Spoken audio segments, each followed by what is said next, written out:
Hi guys, Tech James here. In this video I'll show you guys how to play the really popular ROM hack Pokemon Prism on your PSP. So you want to go to these two links in the description. The first link is just Pokemon Prism Game Boy Color.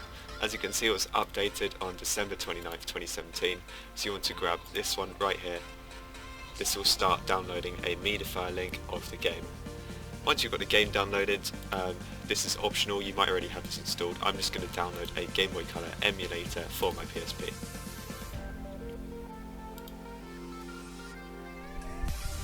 Right, so once you've got your file or two files, you want to go into your downloads folder. First of all, I'm just going to extract the emulator. You guys might already have this. If you have it, obviously don't bother installing it again. Then here is the Pokemon Prism ROM, so you want to drag that out as well. You can delete both the zip files when you're finished with them.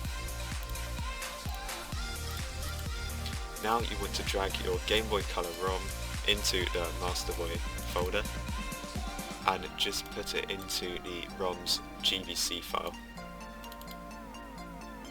As you can see, this already comes with two ROMs, and I've just added Pokemon Prism. Now I'm just going to put the whole emulator in the game folder on my PSP.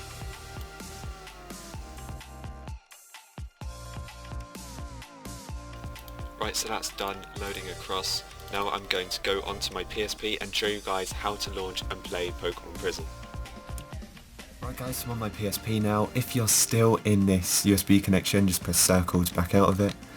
Then scroll over to your game, then scroll down to memory stick. Here you can launch Master Boy. Keep in mind that you will need custom firmware to play any emulators on your PSP.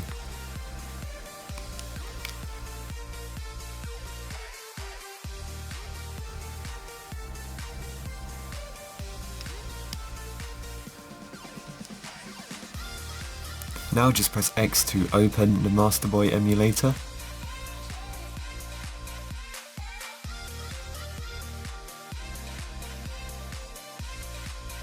So now it brings us to this page. You just want to go on to press X to load the ROM.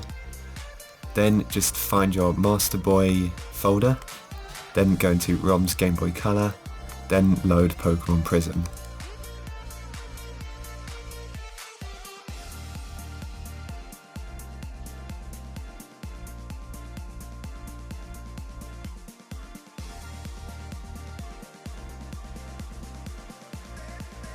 If you guys want to exit the game or edit some settings, you need to press left and right at the same time. It will then bring up this menu.